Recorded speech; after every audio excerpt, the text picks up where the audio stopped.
The Lord be with you. And with your spirit. A reading from the Holy Gospel according to Luke. Glory to you, O Lord. Tax collectors and sinners were all drawing near to listen to Jesus. But the Pharisees and the scribes began to complain, saying, "This man welcomes sinners and eats with them." So to them Jesus addressed this parable. A man had 2 sons, and the younger son said to his father, "Father, give me the share of your estate that should come to me." So the father divided the property between them. After a few days, the younger son collected all of his belongings and set off to a distant country, where he squandered his inheritance on a life of dissipation. When he had freely spent everything, a severe famine struck that country, and he found himself in dire need. So he hired himself out to one of the local citizens, who sent him to his farm to tend the swine. And he longed to eat the fill of the pods on which the swine fed, but nobody gave him any. Coming to his senses, he thought, "How many of my father's hired workers have more than enough food to eat? But here I am, dying from hunger. I shall get up and go to my father, and I shall say to him, 'Father, I have sinned against heaven and against you. I no longer deserve to be called your son. Treat me as you would treat one of your hired workers.' So he got up and went back to his father. While he was still a long way off, his father caught sight of him and was filled with compassion. He ran to his son, embraced him, and kissed him. His son said to him, 'Father, I have sinned against heaven and against you. I no longer deserve to be called your son.' But his father ordered his servants, 'Quickly, bring the finest robe and put it on him. Put a ring on his finger and sandals on his feet.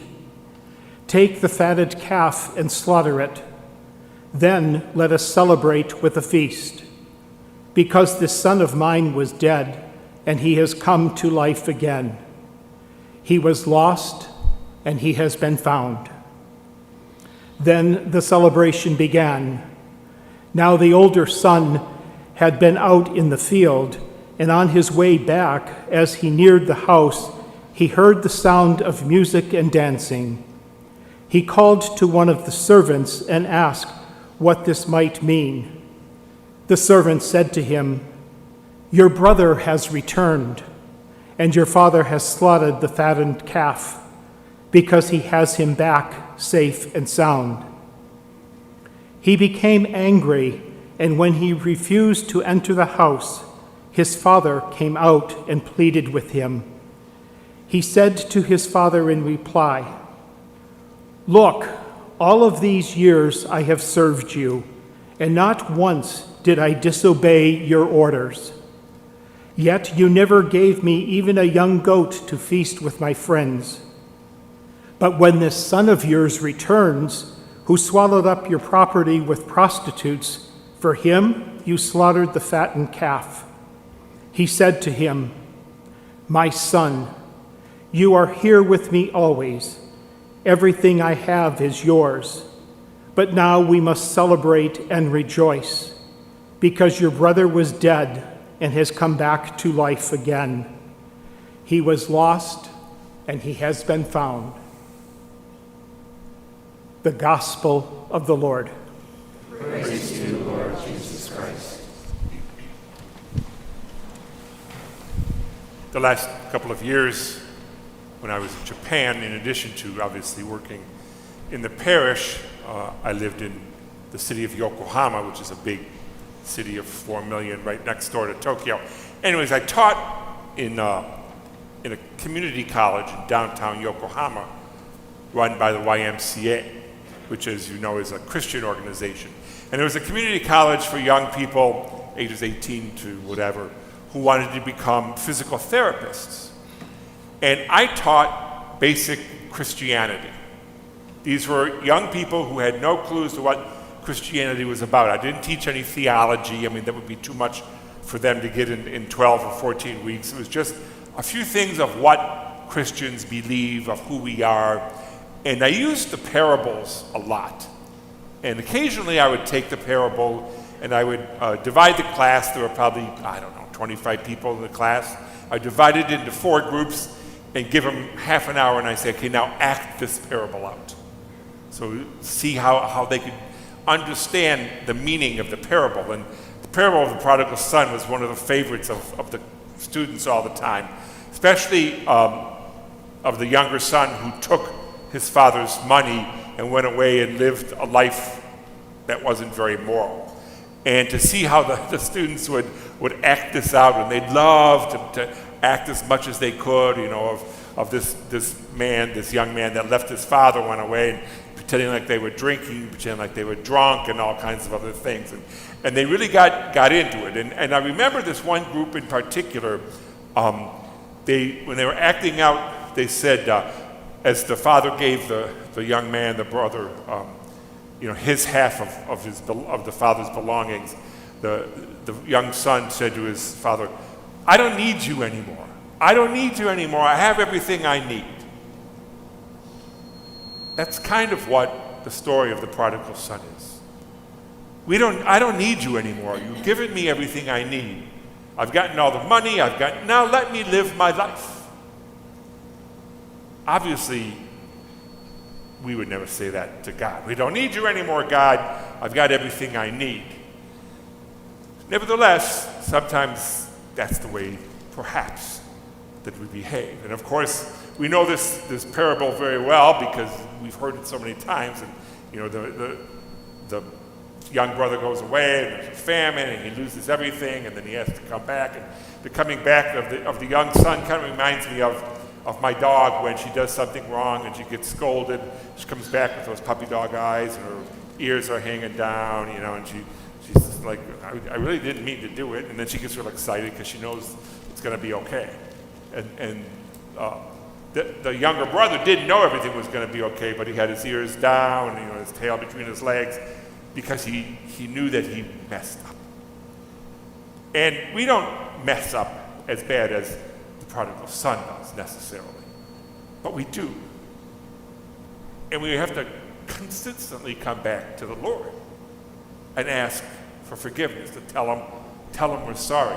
The first reading today from the book of Joshua.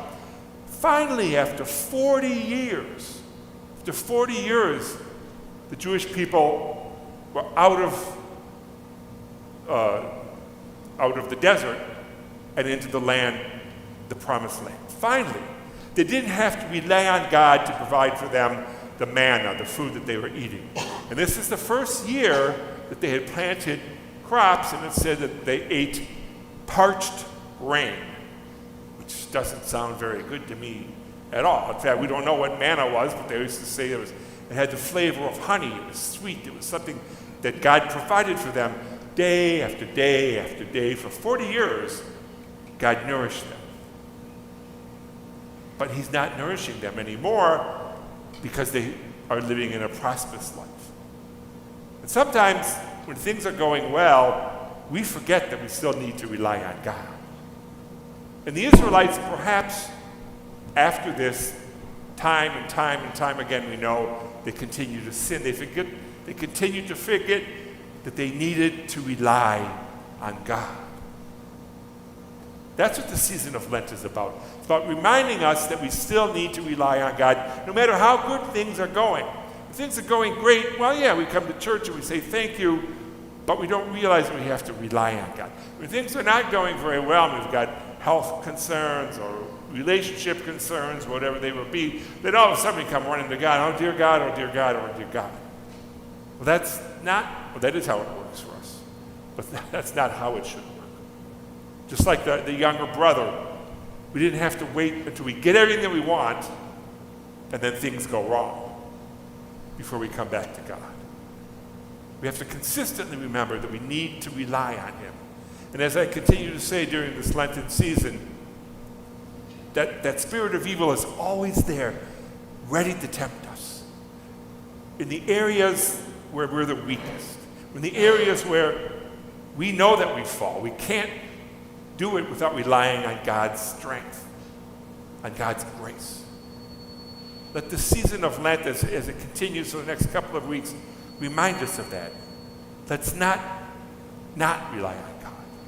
Let's rely more on God, deepening our relationship, making sure that God's generosity is not taken for granted, like perhaps the older brother did in the Gospel of the prodigal son. God is full, generous with his forgiveness and his love. And the older brother, we know, is more full of himself than anything else. We don't need to be like that. We need to be one who continually relies on God.